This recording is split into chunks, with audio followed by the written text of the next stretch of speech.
भजो रे मन बाबा बाबा बाबा बलदेवा। भजो रे गुरुदेवा। भजो रे मन बाबा बाबा बाबा बलदेवा। जपो रे मन आनंद घन गुरुदेवा। भजो रे मन बाबा बाबा बाबा बलदेवा। जपो रे मन आनंद घन गुरुदेवा। भजो रे मन बाबा बाबा बाबा बलदेवा। जपो रे मन आनंद घन गुरुदेवा। भजो रे मन बाबा बाबा बाबा बलदेवा। आनंद घन गुरुदेवा। भजो रे मन बाबा बाबा बाबा बलदेवा। रटो रे मन आनंद घन गुरुदेवा। जपो रे मन बाबा बाबा बाबा बलदेवा। भजो रे मन आनंद घन गुरुदेवा। भजो रे मन बाबा बाबा बाबा बलदेवा।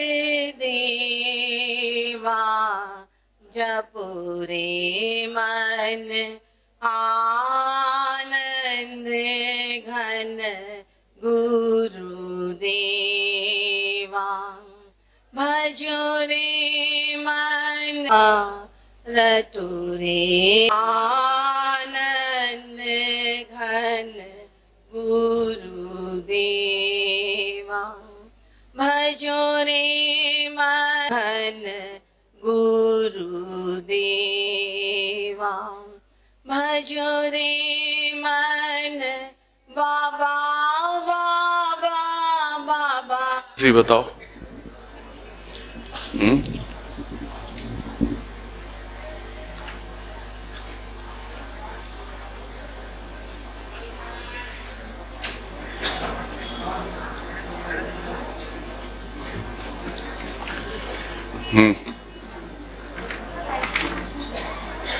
एक वाणी लेंगे, पहले वाणी से शुरू करेंगे, इसलिए भाव निजरनी रखी है। वाणी से प्रारंभ करके फिर बाद में जो जिज्ञासा है उसका समाधान आपस में चर्चा करके हम लोग समझने की कोशिश करें।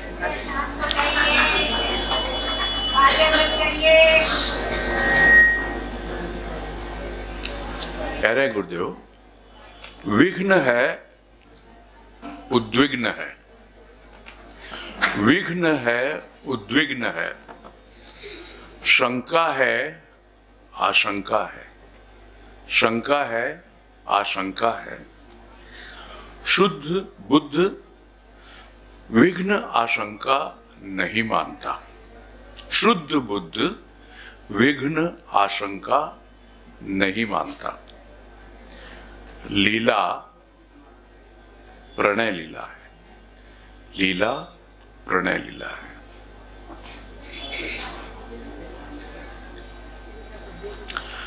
तो स्वाभाविक है कि ज्ञान की वाणी है। और इसमें कहा कौन सी लाइन में? तीसरी लाइन में, यानी तीसरे वाक्य में, कि शुद्ध बुद्ध विघ्न आशंका नहीं मानता। शुद्ध बुद्ध कौन होता है? जो पूरी तरह से जिसका अंतःकरण शुद्ध हो गया हो। ये उसकी प्रारंभिक अवस्था शुरू होती है मन के शुद्धिकरण से, फिर हृदय के, बुद्धि के, चित्त के, अहंकार के, जो भी अलग अलग धरातल हैं सूक्ष्म मन के, जिसको हम सूक्ष्म मन कहते हैं, वास्तव में तो वो अंतःकरण है। नहीं, इतना कुछ इसको सुन करके, उस भाव को ग्रहण करके, उस भाव को आपने कितना काम में लिया है, वो तब फिर जो अनुभव मिलेगा ना, वो आपका अपना होगा। तो एक तो ज्ञान की वाणी, फिर शुद्ध बुद्ध अंतःकरण। अंतःकरण के जो चार अलग अलग धरातल हैं, मन बुद्धि चित्त अहंकार।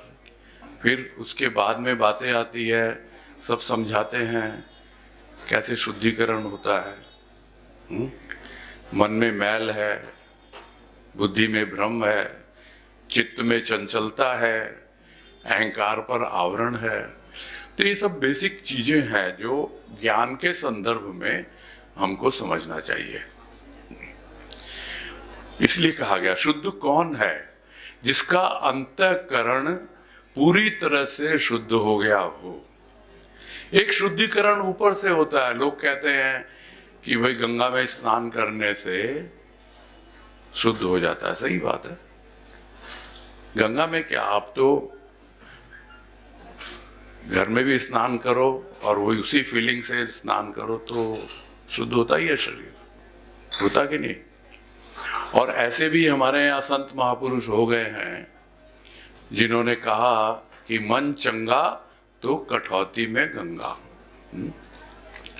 कठौती होती थी पहले, जो सन्यासी होते थे उनके हाथ में काठ की बनी हुई एक, इस तरह से आपने फोटो वगैरह देखी होगी, उसको कठौती बोलते हैं। वो हमेशा लेके घूमते हैं, तो उसमें ही गंगा उनको अनुभव में आ जाती है अगर मन चंगा है तो। यानी प्रारंभ कहाँ से होता है? मन के शुद्धिकरण से प्रारंभ होता है। मन का मैल हटेगा तो जो शुद्ध हो गया, यानी पूरा अंतःकरण शुद्ध हो गया, मन का मैल दूर हो गया, बुद्धि का भ्रम हट गया, चित्त की चंचलता खत्म हो गई, चित्त में विक्षेप कहा गया। विक्षेप यानी जिसको हम कहते हैं ना, बड़ा विक्षिप्त हो गया। ये पागलपन के जस्ट पहले की अवस्था होती है विक्षिप्त अवस्था। यानी जो विक्षिप्त हो गया वो मतलब क्या है, वो स्टेबल नहीं है।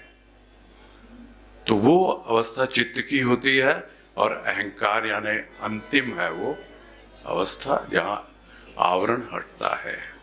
तो शुद्ध हो गया मतलब पूरी तरह से मन बुद्धि चित्त अहंकार शुद्ध हो गया। अब बाकी फिर क्या रह गया? बुद्ध, बस वो बुद्धत्व को उपलब्ध हो गया और बचा क्या उसके लिए? अब तो जो शुद्ध बुद्ध होता है वो विघ्न को और आशंका को नहीं मानता। तो वो क्या मानता है? वो मानता है कि ये तो मेरे प्रभु की एक लीला है, और लीला ही नहीं है, प्रणय लीला है। उसके प्रेम जताने का मुझसे यही तरीका है। क्यों? क्योंकि उसने प्रभु से आजीवन प्रेम किया है। नहीं तो क्या होगा? वो शुरू के 2 वाक्यों में कहा, विघ्न है, उद्विग्न है। विघ्न यानी बाधा। जैसे ही बाधा आती है तो एकदम उद्विग्न मतलब परेशान हो जाता है, टेंशन में आ जाता है, एक्साइटेड भी हो जाता। बहुत बार उद्विग्नता एक एक्साइटमेंट भी होती है कि जल्दी से जल्दी वर्क करूं, इस बाधा को पार कर लूं। नहीं, सब चीजें सोच समझ के ही आगे बढ़ा जाता है।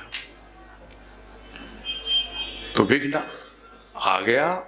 और यदि उद्विग्न है, जो कि कॉमन चीज है, बहुत सबके साथ घटित होता है।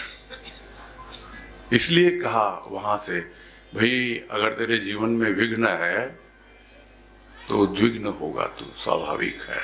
उसी तरह यदि तेरे भीतर शंका है तो हमेशा आशंका रहेगी।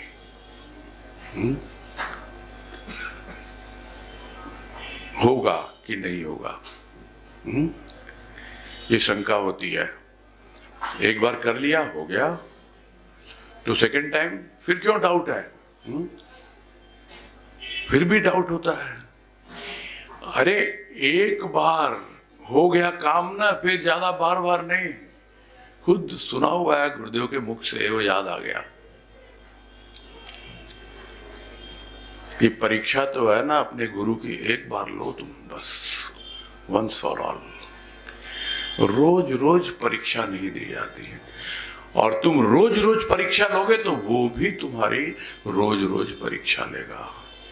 एक बार परीक्षा ली उसने और तुम अपना सब कुछ उस पर डाल दो, न्यौछावर कर दो, फिर दोबारा परीक्षा नहीं होगी। और बीवी जी ने तो यहां तक भी कहा कि परीक्षा अगर तू लेगा तो मेरा रक्षक कौन होगा? तो परीक्षा लेने से फायदा ही क्या है? तुझे ही आके रक्षा करनी है, तो परीक्षा का मतलब क्या होता है? तो कहने का तात्पर्य क्या हुआ यहां पर कि आपके भीतर थोड़ा सा भी डाउट अगर आ गया तो फिर बार बार खटका बना रहेगा, होगा कि नहीं होगा, होगा कि नहीं होगा। अरे हो गया बस, हमेशा के लिए। और उसी को कहते हैं भक्त का विश्वास। ये विश्वास कोई अंधविश्वास नहीं है। ये एक बार उसने आजमा लिया, पूरा अपना जीवन समर्पित करके आजमा लिया, और फिर देखा, क्या देखा? जैसा सोचा था उससे भी कई गुना ज्यादा हर दृष्टिकोण से है मेरा प्रभु। तब विश्वास जमता है, तब फिर कोई शंका नहीं होती है। और गुरुदेव ने बाबा वाणी में समझाया है इस बात को कि श्रद्धा जो है वो मन से होती है, और मन जो है वो चंचल है, डिगता रहता है इधर उधर, इसलिए श्रद्धा भी डिग जाती है बहुत बार।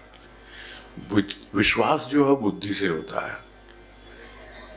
बुद्धि से होता मतलब अब पूरी तरह बुद्धि का भ्रम दूर हो गया, अब कोई भ्रम नहीं है अब कि मेरा काम होगा कि नहीं होगा, कि मेरा काम क्या है, काम तो उसी का है। बस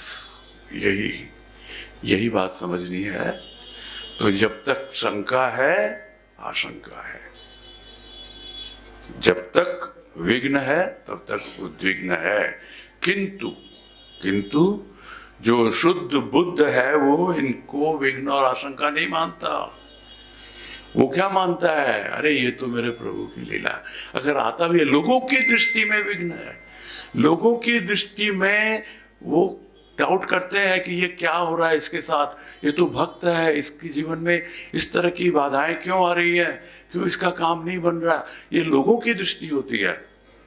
लेकिन जो शुद्ध बुद्ध है वो इनको विघ्न को इसको नहीं, वो समझता है उसकी लीला है, ये उसका एक प्यार भरा है।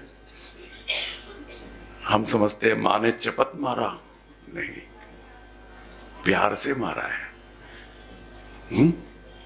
इसलिए उसको समझ में आता है कि ये मेरी माँ है, चपत नहीं मार रही है, या तो मेरा दुलार कर रही है और या फिर मुझे सुधार रही है। ये बात जब समझ में आ जाती है जीवन में, फिर ज्ञान कोई दूर नहीं है। ठीक है, क्लियर हो गई बातें?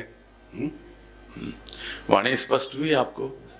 नहीं, किसी और को भी कोई जिज्ञासा हो वाणी के प्रति तो अभी पहले वाणी को क्लियर कर लें, फिर और बातें करेंगे। भैया, ये समर्पण की अवस्था यही है क्या कि उसको कोई आशंका नहीं है, और समर्पण और ये दोनों अलग अलग अवस्थाएं हैं? समर्पण और समर्पण और जो इस वाणी में शुद्ध बुद्ध बताया गया है, नहीं, समर्पण जो होता है वो वहीं से शुरुआत होती है। सब शुरुआत समर्पण से होती है। असल में तो शुरुआत तो शरणागति से होती है। शरणागति में हम कहते हैं ना कि हम उसकी शरण में आ गए, हमने चरणों का आधार ले लिया। तो ये है शरणागति। समर्पण क्या होता है? समर्पण यानी पूरी तरह से सरेंडर कर दिया अपने आप को, निर्भय हो जाता है समर्पण करके। और वो कब होगा? जिस तरह कन्या का विवाह हो जाता है तो वो पति के सामने अपने आप ही समर्पण कर देती है। उसके पहले उसे भय रहता है।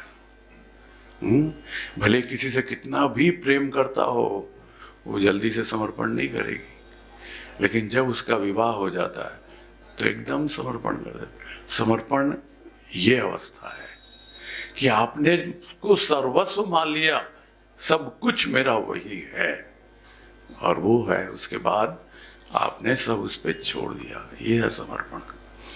तो ये जब होता है तो आपका उससे एक प्रेम की पराकाष्ठा का एक ऐसा संबंध जुड़ता है। अभी रिसेंटली कोटा में ही किसी बहन ने प्रश्न किया था प्रेम के बारे में। वो शायद इन्होंने ग्रुप वगैरह में डाला होगा, मालूम नहीं। तो उसमें काफी डिटेल में उसमें बात हुई है, तो देख लेना आपस में बात करके।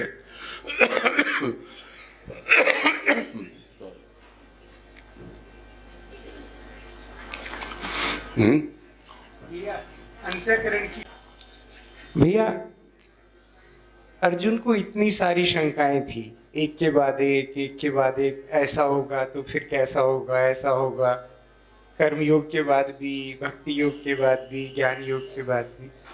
तो वो जो इतनी सारी शंकाएं होना, तो क्या उसका मन या अंतःकरण शुद्ध नहीं था, या उस प्रोसेस में था कि समर्पण हो गया था लेकिन अंतःकरण की शुद्धि की अभी अवस्था नहीं आई थी उसकी? मैं इसी वाणी को संदर्भ में नहीं, वो अर्जुन की जो अवस्था थी वो ये है भावनिर्झरी के एंड में कृष्ण अर्जुन बोल करके जो लिखा हुआ है कि कृष्ण और अर्जुन के बीच में रिलेशनशिप जो है ना, संबंध, वो सिर्फ और सिर्फ महाभारत के टाइम में नहीं है।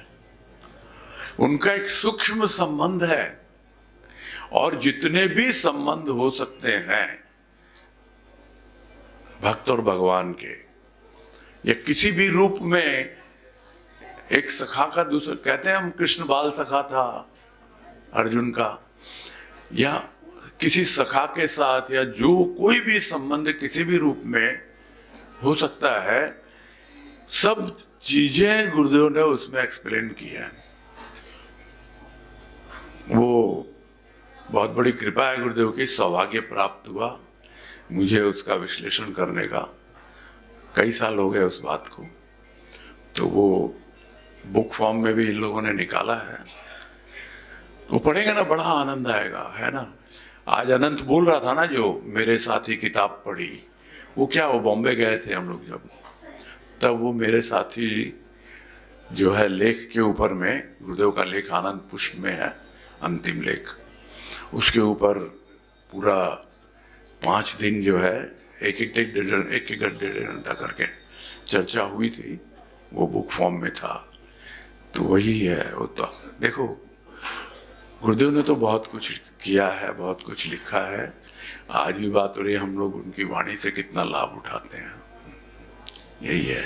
मेरा साथी तो कई बार सुना है कि कई बार उसको देह भाव से अलग देखना है। तो जब अपने को समझ में आ जाती है ये बात, अपने अवेयर भी हो जाते हैं कि कुछ हो रहा है, वो हमारे द्वारा कराया जा रहा है, तो भी तो जैसे आनंदित हो रहे हैं। अभी हम लोग सब आए हैं, तो इसी से लग रहा था कि आनंद तो आत्मा तो ले रही है, लेकिन देह भी तो आनंदित ही होती है ना।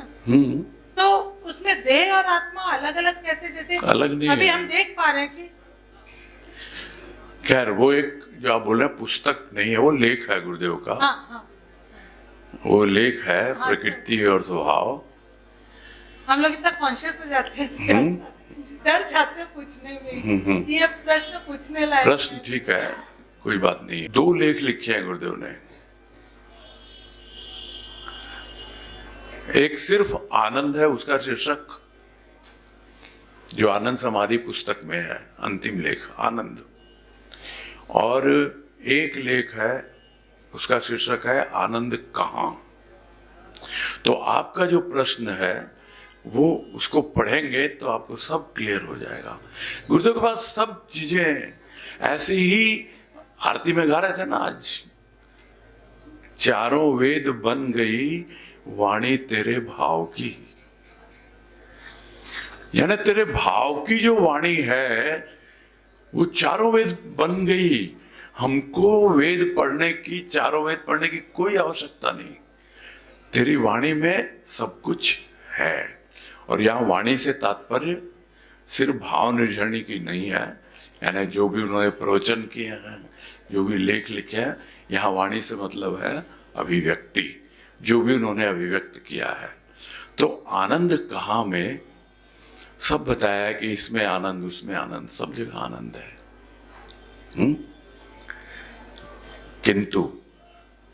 किंतु है एक, वो क्या है?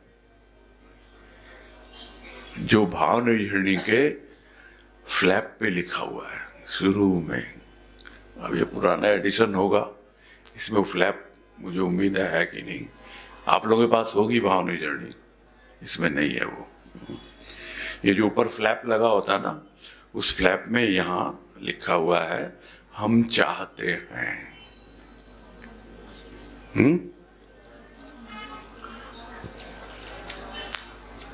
नहीं, इसमें नहीं है। हम चाहते हैं बोल के लिखा हुआ है, उसमें 4 चीजें लिखी है उन्होंने, गुरुदेव ने। उसमें से एक मुझे याद आ गई आपके प्रश्न के ऊपर। हम चाहते हैं आत्मानंद का प्रसार। आनंद तो सब जगह है, किंतु हम किसका प्रसार चाहते हैं? हम प्रसार चाहते हैं आत्मानंद का, यानी वो आनंद जो आत्मा में है।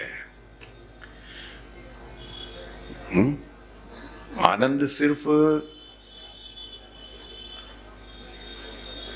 सूक्ष्म ही नहीं है, स्थूल भी। अभी आपने कहा हम लोग इतना एकत्रित हुए हैं, एक फिजिकल क्या बोले गैदरिंग है, इसका एक अलग आनंद आता है, किंतु क्या आनंद सिर्फ उसी पर आश्रित है?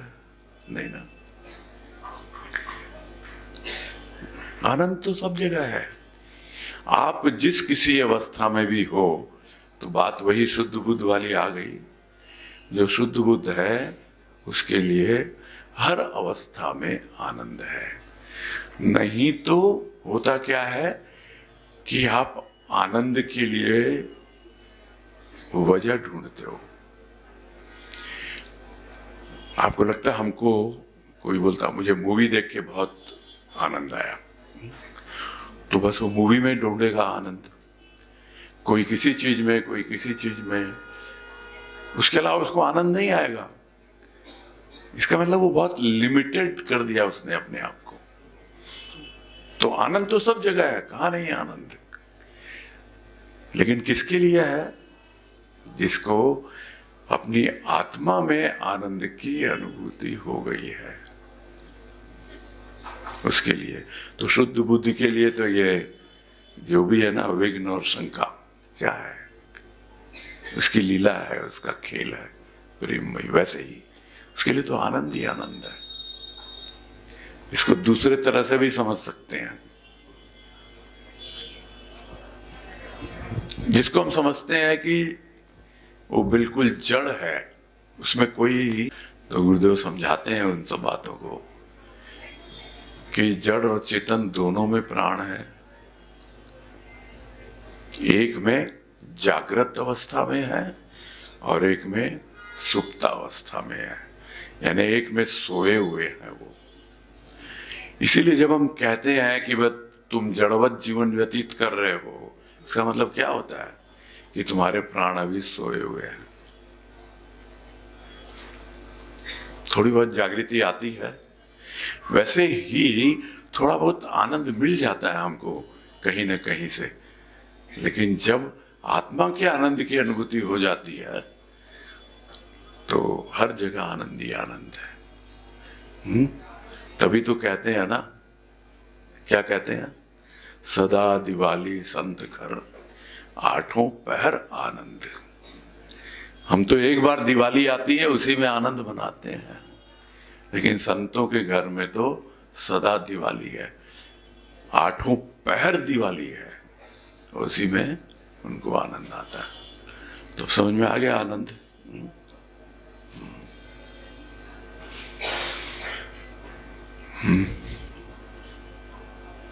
और बोलिए, अपने हिसाब से बता सकता हूं।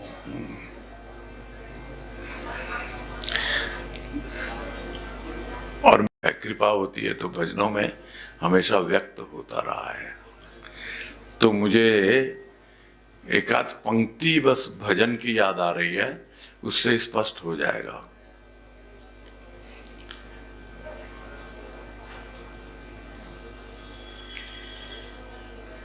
फिर से जो बरसेगा आषाढ़ न्यारा, फिर से जो बरसेगा आषाढ़ न्यारा, फिर से मिटाएगा अहम हमारा। फिर से जो बरसेगा आषाढ़ न्यारा, फिर से मिटाएगा अहम हमारा। सभी ताल नदियों में मिलते रहेंगे,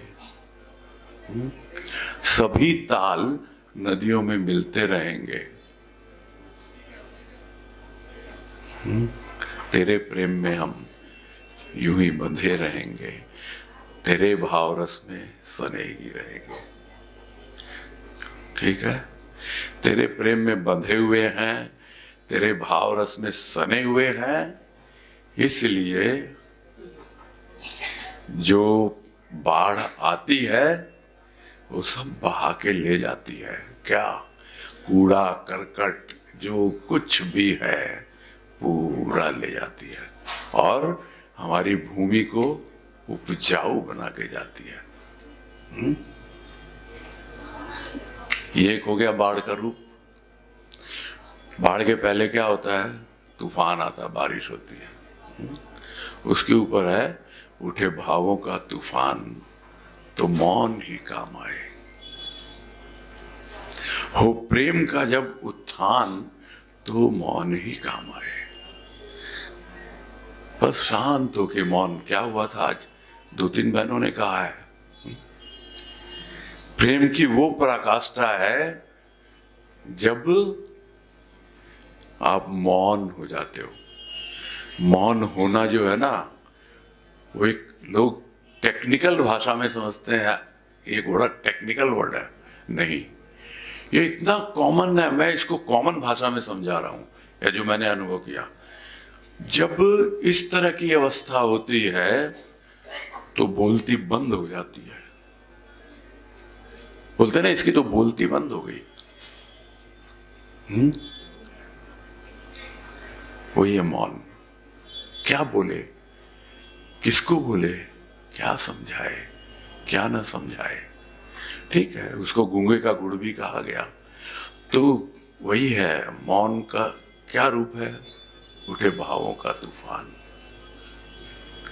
और प्रेम का उत्थान। तो हर अवस्था में आप देखेंगे, बाढ़ आए, कुछ भी आए, बह जाने दो, हो गया जो होना है। सारे हमारे छोटे छोटे जो गड्ढे हैं ना, तालाब अहंकार के जो हमने खोद रखे हैं, किसके लिए? जल संचय करने के लिए। लोग कहते हैं ना, भाई बारिश का मौसम हो तो गांव देहात में बोलते हैं, आप न खोद लो तो उसे पानी बचा रहेगा। कितना रहेगा? फिर जमाने की धूप चले पड़ेगी, हवा बहेगी, पानी सूख जाता है, बहुत जल्दी सूख जाता है। लेकिन जब वही तालाब नदी से जुड़ जाता है, सारा कूड़ा कचरा भी गया और उसका रूप ही बदल गया। सागर से तो जब मिलेगा मिलेगा, अभी तो कम से कम नदी तो बन गया ना। ठीक है, समझ गए बाढ़ क्या होती है? बहना सीखना है। बाढ़ बहा के ले जाती सब कुछ और हमको बहना सिखाती है, वो भावों में बहना।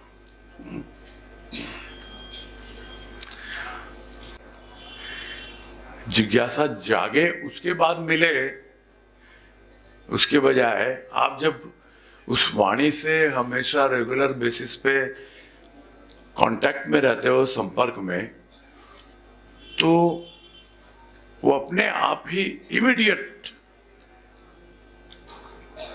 उसका उत्तर भी मिलता जाता है, जिज्ञासा भी शांत होती जाती है।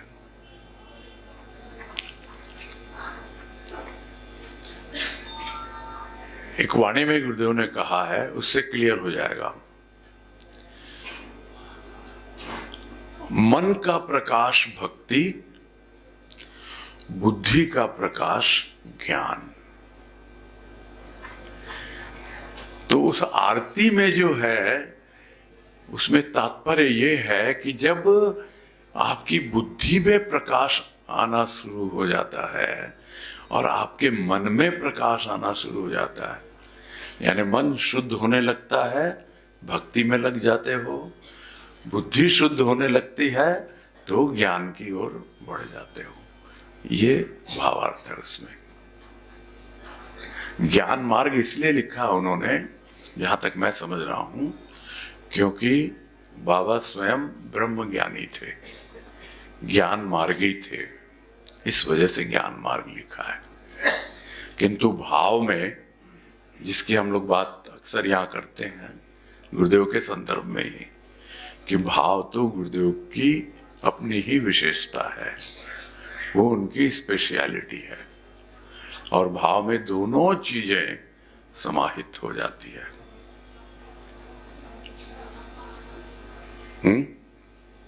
कैसे होती है? उसके संदर्भ में एक वाकया मुझे याद आ गया। इजाजत हो तो बोलूंगा, सुनूंगा आपका प्रश्न ना। वाकया इसलिए याद आ गया, बात होती है उनको तो मैं अपने अनुभव के आधार पे बताता ही हूं। अभी काफी नए लोग भी हैं तो मुझे लगता है उनको थोड़ी प्रेरणा मिलेगी, इसीलिए गुरुदेव अपना अनुभव क्यों शेयर कर रहे हैं वाणी में, इसमें उसमें, ताकि हमको प्रेरणा मिलती है उससे और हम आगे बढ़ते हैं उससे। तो इसलिए मैं शेयर कर रहा हूं कि प्रेरणा मिले। बहुत साल पहले की बात है, अब बहुत, किसी के लिए बहुत तो 2 साल भी होते हैं, किसी के लिए बहुत 20 साल भी नहीं होते हैं।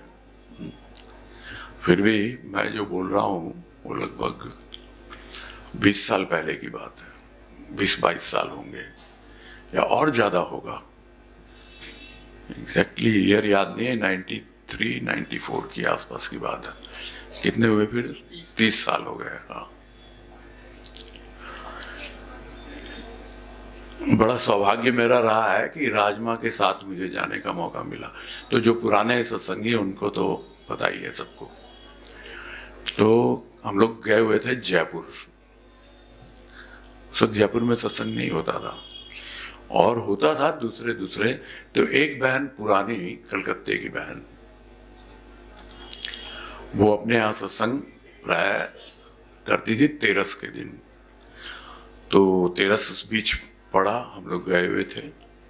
माँ तो अक्सर जाती थी क्योंकि थोड़ी बहुत बाद में और लोगों से भी कांटेक्ट होने लग गया था, और जयपुर में उनकी सिस्टर रहती, वो भी आई हुई हैं, है ना, कुसुम जी, कुसुम चतुर्वेदी, उनसे भी हम मिलते थे। तो सत्संग पूरा हो गया, हम लोग गाड़ी में बैठ रहे थे।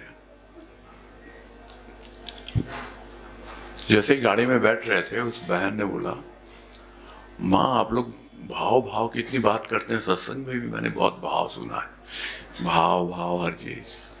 ये भाव किस चिड़िया का नाम है? अब माँ क्या जवाब देंगे? वो तो वही हालत हो गई। वो क्या हमने सुना है ना, वशिष्ठ, वो कौन था वो, जनक, राजा जनक का अष्टावक्र, वो अष्टावक्र वाली बात याद आ गई। राजा जनक जो है घोड़े पे चढ़ रहे हैं, एक पांव उनका उसमें है, दूसरा उठाने वाले हैं, और उसी वक्त कुछ उनके गुरु ने कुछ कहा और उनको ज्ञान हो गया। वो एक अलग इशू में है, लेकिन हमारी अवस्था वही थी कि जैसे गाड़ी की सीट पे बैठ रहे हैं, एक पांव गाड़ी के अंदर है और दूसरा अंदर ही रखने वाले हैं। मतलब माँ की बता रहा हूँ, मैं तो पहले माँ बैठ जाएगी तब मैं पीछे बैठता था। माँ नॉर्मली आगे बैठने की उनको आदत थी, ड्राइवर के बगल में। तो उन्होंने क्या कहा बैठते बैठते एकदम, सत्संग करो। गुरुदेव का सत्संग ही ऐसा है, अपने आप समझ में आएगा। और फिर अंदर किया, बोला माँ मैं तो 20 साल से सत्संग कर रही हूं, आज तक समझ ही नहीं पाई मैं कि भाव किस चिड़िया का नाम है। बोला नहीं, करो, कृपा करेंगे गुरुदेव।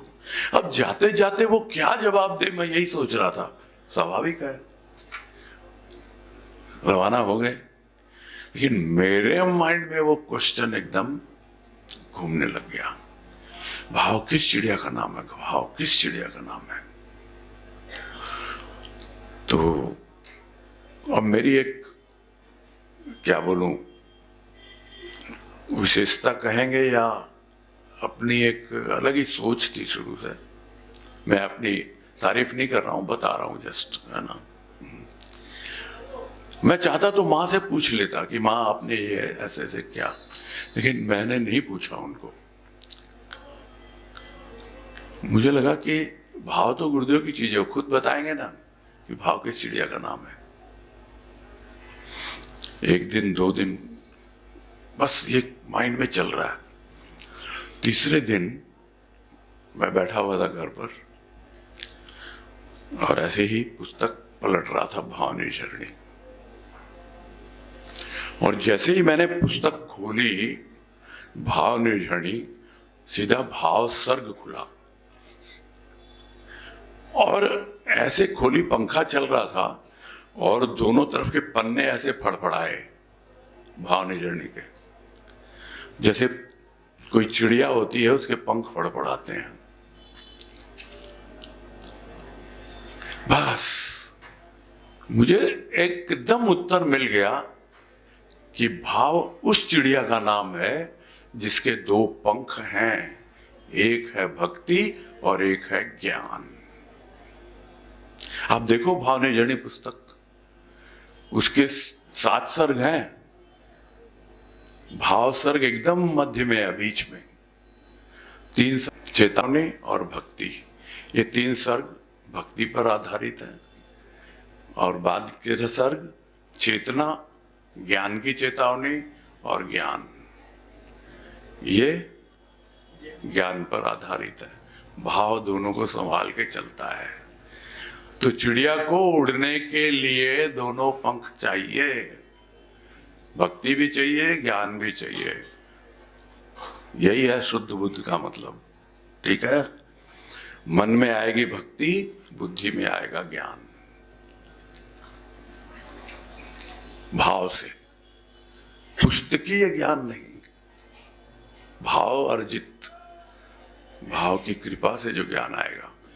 भाव की कृपा से भक्ति तो फिर भी आ जाती है, ज्ञान बड़े विरलों को देता है। वो देखता है रुझान, इंटरेस्ट, क्या इंटरेस्ट है इसका। चलो, क्लियर हो गई ना सब बातें, भाव। अब बोलिए। मेरे तो एक आपकी वाणी याद आ रही थी उस समय, जो आप कह रहे थे बाढ़ आती है तो सब कुछ बह जाता है, कूड़ा करकट भी बह जाता है। इसी संदर्भ में गुरुदेव की एक वाणी है, हाँ। कि बंधा तो सर, बहा तो नदियां, और उताल तरंगे तो सागर होता है। ऐसे ही व्यक्ति के ऊपर भी वही बात लागू होती है कि बंधा तो दास और बहा तो मौजी और उद्यात भाव तो महान। तो इसमें जो उद्यात भाव, आदमी हम केवल बहने तक ही पहुंच पाते हैं, उद्यात भाव आना बड़ा एक मतलब वो एक अपने आप में पूर्णता आने की बात होती है। तो इस विषय में आप थोड़ा सा हमें बताएं कि उद्यात भाव किस प्रकार से। देखो, सबसे पहले तो मेरे पास है, आपके पास है वो डिक्शनरी मोबाइल में की है। 6:30 का टाइम है, 6:30 आई विल बी देयर, इसीलिए कह रहे हैं। तो 7:30 बजे आप लोग मेरी ओर से फ्री हो, है ना। अभी 7:28 हुए थे।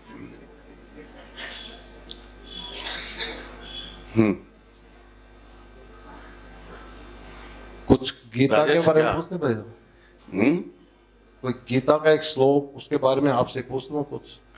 मेरे को संस्कृत नहीं आती है, सॉरी। नहीं, रियली बोल रहा हूँ, मैं मजाक नहीं कर रहा हूँ, मुझे संस्कृत नहीं आती है।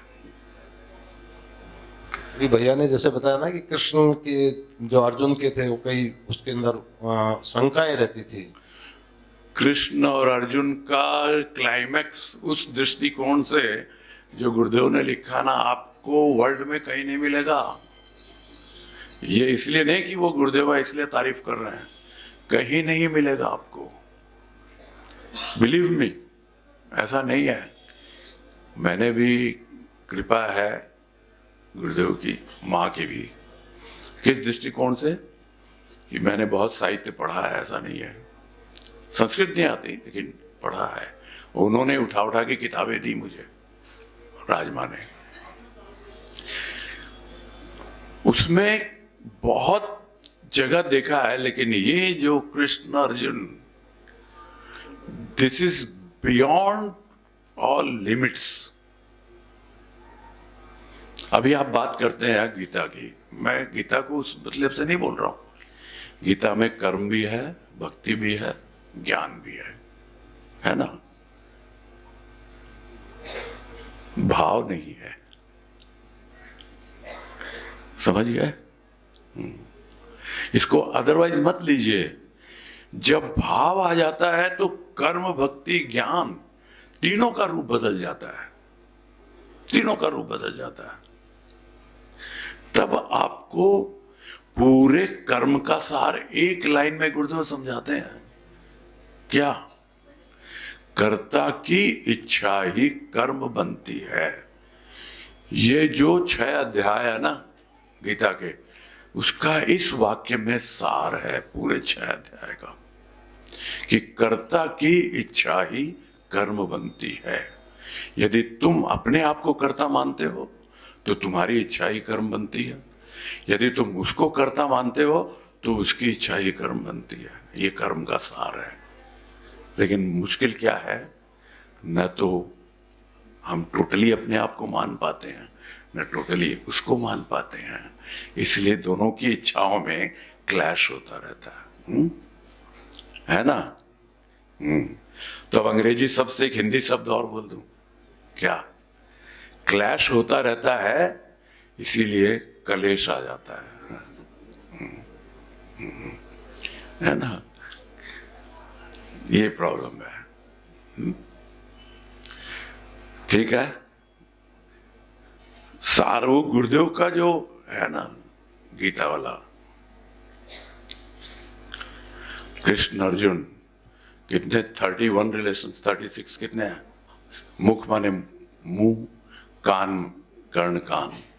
तो कृष्ण बोल रहा है, अर्जुन सुन रहा है, यही तो समझ में आएगा। लेकिन बहुत सार है इसके भीतर। वैसे ही है, प्रेम कृष्ण प्रेमी अर्जुन, ज्ञान कृष्ण ध्यान अर्जुन, पूर्ण कृष्ण अभाव अर्जुन, रस कृष्ण लीन अर्जुन। बहुत सारे हैं इसमें संबंध। और इस पे जब आप मनन चिंतन करते हैं तो वही बात हो रही थी, वहीं से तो आया ना ऑडियो फॉर्म और प्रिंट फॉर्म। चलो मेरी ओर से समय हो गया है, तो अब समझ गए तो दोबारा रिपीट कर लो आप, फिर से रिपीट कर दो, सुन जाए सबको। क्या एक स्तर पर आध्यात्मिक अनुभूतियां सबको समान ही होती हैं? नहीं, वो इसलिए है क्योंकि सबकी अपनी अपनी सोच है, अपने अपने ढंग से ईश्वर ने सबको अलग गढ़ा है, सबके अपने संस्कार होते हैं। संत महापुरुष क्या करते हैं, वो हमें एक मार्गदर्शन देते हैं, एक रास्ता बतलाते हैं, और उसके बाद चलना तो हमको ही पड़ता है। तो जिसको जो रास्ता पसंद आता है, जो उसकी चॉइस है, उसके अनुसार ही वो आगे बढ़ता है, तो उसको उसी ढंग से होगा। अब उदाहरण तो कितने मिल जाएंगे, और उसमें यह बताया भाव योग में कि भाव की जागृति कैसे होती है, इसका कोई भी मतलब फिक्स फार्मूला नहीं है। एग्जैक्ट वर्ड याद नहीं मेरे को, फिक्स फार्मूला नहीं है। फिर उन्होंने दिया कि इतने बड़े भाव योगी हो गए हैं चैतन्य महाप्रभु, जो कि पहले ज्ञान मार्गी थे, शास्त्रार्थ करते थे, और उनकी एक प्रकार से तूती बोलती थी शास्त्रार्थ में, नंबर 1 थे उस वक्त, क्योंकि बनारस में मेन उनका वो होता था आयोजन। वैसे को कैसे भाव की जागृति हो सकती है? तो एक बार गए हुए थे गया जी में, और गया जी में भी हर कोई सोचेगा बौद्ध गया जो है वृक्ष है, उसके नीचे बुद्ध को हुआ था, तो उनको भी वहीं हो जाएगा। उनको हुआ विष्णु मंदिर है गया जी में, उस विष्णु मंदिर में विष्णु जी के चरण अंकित है पत्थर पे।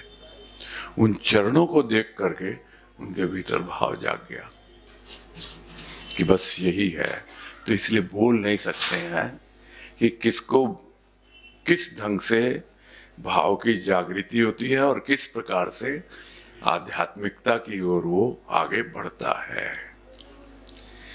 रास्ता उसको दिखाने वाला मिल जाता है, लेकिन स्वाभाविक है चलना खुद को पड़ता है, एक तरह से नहीं होगी।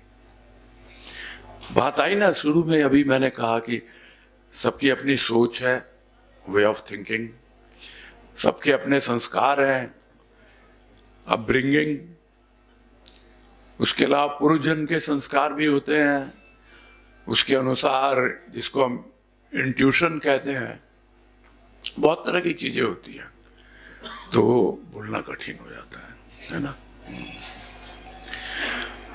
नहीं, मुझे मत बोलिएगा, मैंने पहले ही बोल रखा।